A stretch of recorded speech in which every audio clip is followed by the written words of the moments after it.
আসসালামু আলাইকুম প্রান্তিক খামারি বন্ধুরা, আমি আজকে আপনাদের দেখাবো আমি কিভাবে গরুকে দানাদার খাবার দেই।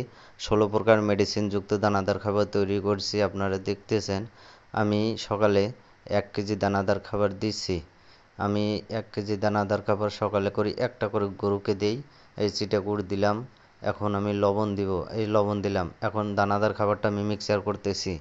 মিক্সার করে আমি দানাদার খাবার গরুকে দিব। 16 প্রকার মেডিসিনযুক্ত দানাদার খাবার তৈরি করে আমি গরুকে খাওয়াচ্ছি। আপনারা দেখেন, এই যে আমার এই ষাঁড় গরুটা 52,000 টাকা দিয়ে ক্রয় করা ছিল।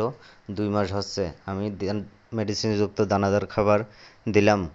আমি আর একটা গরুকে দানাদার খাবার দেওয়ার জন্য পানি আনতে যাচ্ছি। আমি টিউবওয়েল থেকে পানি নিলাম। পানি নেওয়ার পর আমি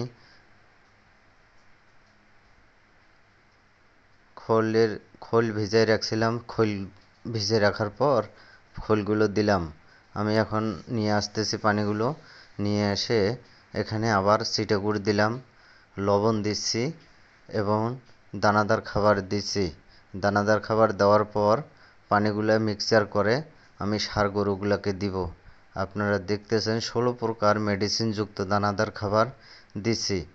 আপনারা দেখেন এবং কিভাবে গরুকে দানাদার খাবার দিতে হয়। এই যে আমার আর একটা ষাঁড় গরু 64,000 টাকা দিয়ে ক্রয় করা। এই ষাঁড় গরুটাকে আমার 1 মাস হচ্ছে ক্রয় করার জন্য মেডিসিনযুক্ত দানাদার খাবার খাওয়াইছি। আপনারা দেখেন কীরকম মোটা তাজা হয়েছে। আপনারাই বিচার বিবেচনা করবেন এবং কমেন্টে জানিয়ে দিবেন আমার ষাঁড় গরুটা কীরকম হয়েছে, এবং পরবর্তীতে আপনাদের জানিয়ে দেব।